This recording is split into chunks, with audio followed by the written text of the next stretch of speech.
स्वागत है आप सभी लोगों का हरियाणा वाले दादा के पास।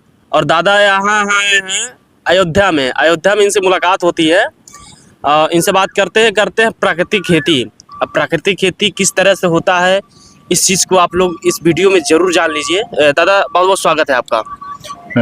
आपके चैनल के सभी दर्शकों को मेरा नमस्कार। मैं भीम सिंह डागर, गांव सेलंगा, जिला झज्जर, हरियाणा से हूं। जी जी। और 2011 से प्राकृतिक खेती करते हैं, देसी गौ माता आधारित खेती करते हैं। जी जी। और अपने खेतों में मुख्य फसल होती है गेहूं है, सरसों है, चना है, बाजरा है, मूंग है, लोबिया है और मौसम के अनुसार सब्जियां हैं। जी जी। जिसको हम पूर्णतः देसी गौ माता के गोबर और गौमूत्र, जीवामृत, घन जीवामृत, खट्टी लस्सी से तैयार करते हैं। जी जी। और अपने प्रोडक्ट को सीधा हम उपभोक्ता को भेजते हैं। जी। बीच में कोई मिडल मैन की भूमिका नहीं है। तो जो हमारे उपभोक्ता हमारे साथ जुड़े हुए हैं उनको हम सीधा अपना जो उत्पाद है वो उपलब्ध करवाते हैं। जी जी। और फरवरी 2016 में हम आर्ट ऑफ लिविंग से जुड़े हुए हैं, जो श्री श्री रविशंकर जी संस्था है जी। उनसे फरवरी 2016 में जुड़े हुए थे। उनसे जुड़ने के बाद हमारे खेती में बड़ी अच्छी बढ़ोतरी हुई है जी। आध्यात्मिकता में हमारी बढ़ोतरी हुई है जी। और हमारे जो उपभोक्ता हैं, जो ग्राहक हैं, वो ज्यादातर आर्ट ऑफ लिविंग के फॉलोवर ही हैं। जी जी। तो एक तरह से आर्ट ऑफ लिविंग से जुड़ने के बाद में हमारी खेती में और हमारे में एक नया उत्साह और एक जान आ गई, क्योंकि हमारे को एक ग्राहक मिल गए। आज देश के किसानों के सामने समस्या है बिक्री की जी। वो पैदा तो कर लेता है लेकिन बिक्री का कोई प्लेटफॉर्म नहीं है। जी जी जी। हाँ। नहीं तो सरकार की तरफ से कोई प्लेटफॉर्म उपलब्ध है।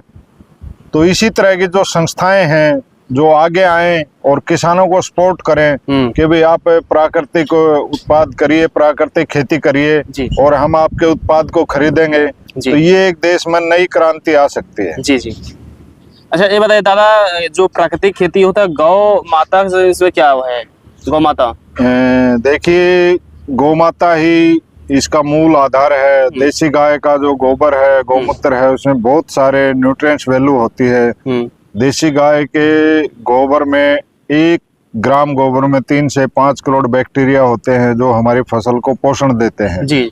जिसे हम जीवामृत बनाते हैं, गोबर से घन जीवामृत बनाते हैं और गौमूत्र को पानी के साथ देते हैं, गौमूत्र की स्प्रे करते हैं। तो गौमूत्र के अंदर बहुत सारी न्यूट्रिएंट्स वैल्यू हैं जो हमारी फसल को बढ़ाती हैं और रोगों से भी रक्षा करते हैं। और खट्टी लस्सी है, जैसे गौ माता के दूध से बने जो लस्सी है उसको हम पुरानी कर लेते हैं। उसका कीटनाशक के तौर पर हम प्रयोग करते हैं। जैसे कोई छोटा कीट लग जाता है तो खट्टी लस्सी का स्प्रे करने से ही उससे कंट्रोल हो जाता है। और लस्सी का 2 तरह से प्रयोग होता है। ताजा जो लस्सी है वो ग्रोथ प्रमोटर का काम करती है जी। तो ताजा लस्सी का स्प्रे हम फसल पे करेंगे। जैसे 15 लीटर की एक टंकी है, उसमें 2 से 3 लीटर अगर हम ताजा लस्सी मिला के बाकी पानी मिला के स्प्रे करेंगे तो हमारी फसल में ताजा पोषण मिलेगा और ताजा फुटाव आएगा और अच्छी बढ़ोतरी होगी। जी जी। अच्छा ये बताए सर, अगर लौकी किसी को उगाना हो, मान लीजिए लौकी अगर उगाना हो किसी को, उस जगह को मिट्टी कैसे चाहिए, उसमें क्या क्या डाले वो मतलब कि बढ़िया चीज रहे लौकी? जैसे हमने किचन गार्डन में अपने घर पे लौकी उगानी है तो उसको मिट्टी को अच्छे से भुरभुरा कर लीजिए। और उसमें कौन सा मिट्टी ले? उसमें मिट्टी अपने जो भी खेतों की मिट्टी है कोई भी ले सकते हैं आप। अगर शुद्ध मिट्टी लेना चाहें जहाँ पे केमिकल प्रयोग नहीं हुआ है तो आप रोड के किनारे से ले सकते हैं, किसी तालाब से ले सकते हैं जहाँ पे केमिकल प्रयोग ना होता हो, खेती नहीं होती हो। बढ़िया पीपल के नीचे की मिट्टी ले सकते हैं जिसमें बहुत सारे न्यूट्रिएंट्स वैल्यू और बहुत सारे जीवित जीवाणु होते हैं। जी जी। वो मिट्टी आप ले लीजिए और उसको अच्छी तरह से भुरभुरी करके और पानी लगा के उसमें आप बीज लगा दीजिए।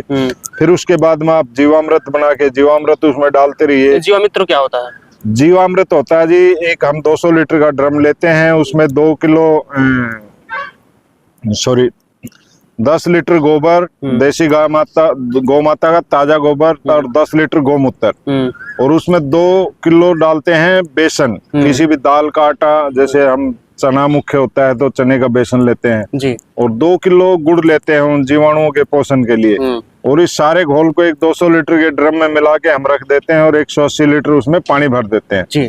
उसको 3 से 5 दिन, गर्मियों में 3 से 5 दिन में तैयार हो जाता है और दिन में 2 बार 3 बार उसको किसी डंडी से हिला सकते हैं, लकड़ी से हिला सकते हैं। हाँ। और ऊपर कोई हल्का कपड़ा डाल दे ताकि उसके अंदर दूसरे कोई कीट पतंग ना मिले। जी जी। और जब उसका कलर पीला हो जाए, एक अच्छी सुगंध आने लग जाए, तो जीवामृत हमारा तैयार है। जी। जीवामृत तैयार होने के बाद में हम उसको 2 से 5 दिन के अंदर अंदर प्रयोग कर लेना चाहिए, जो हमारी जमीन की उर्वरा शक्ति को बढ़ाता है और जीवाणुओं को पोषण देता है। और जब जीवामृत जमीन पे पड़ता है तो हमारे जो देसी केंचुए हैं, जो बिल्कुल नीचे समाधि ले चुके हैं 15-20 फीट नीचे केमिकल से डरते हुए, वो ऊपर आएंगे और हमारी जमीन को उर्वरी बनाएंगे और हमारी फसल को पोषण देंगे। सुनने में भी आ रहा था कि आपसे मिलने के लिए बाहर की दुनिया से लोग भी आते हैं। हाँ, जैसे हम आर्ट ऑफ लिविंग से जुड़े हैं तो एक विदेशों से भी हमारा जुड़ा हुआ है। जहाँ भी हम जाते हैं मुलाकात होती है, आपस में प्राकृतिक खेती की बात करते हैं। हाँ।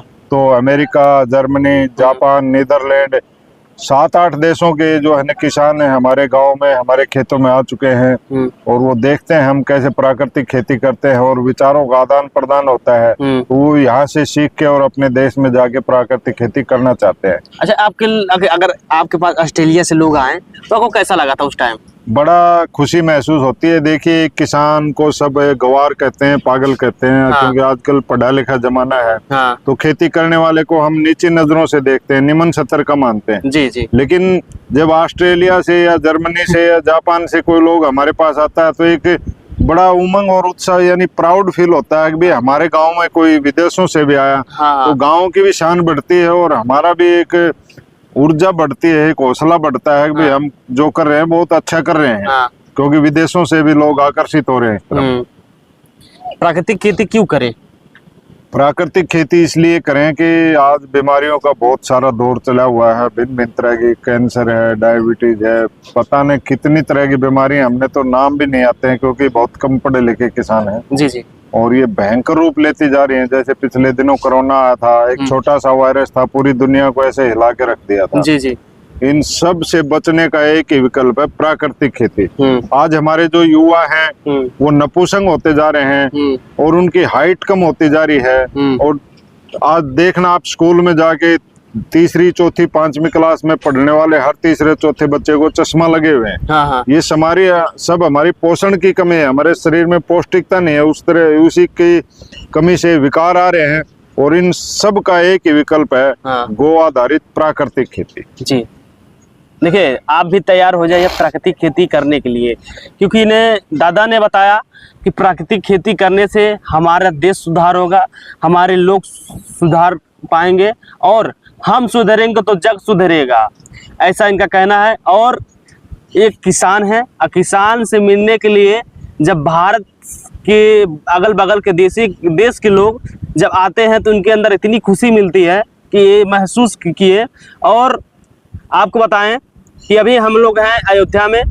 अरे हरियाणा से चल के अयोध्या आए हैं, अयोध्या में प्रभु श्री राम का दर्शन करेंगे, उसके बाद फिर जाएंगे, फिर एक संकल्प हम लोग भी लेंगे कि फिर से प्राकृतिक खेती करना है और अपने देश को बचाना है।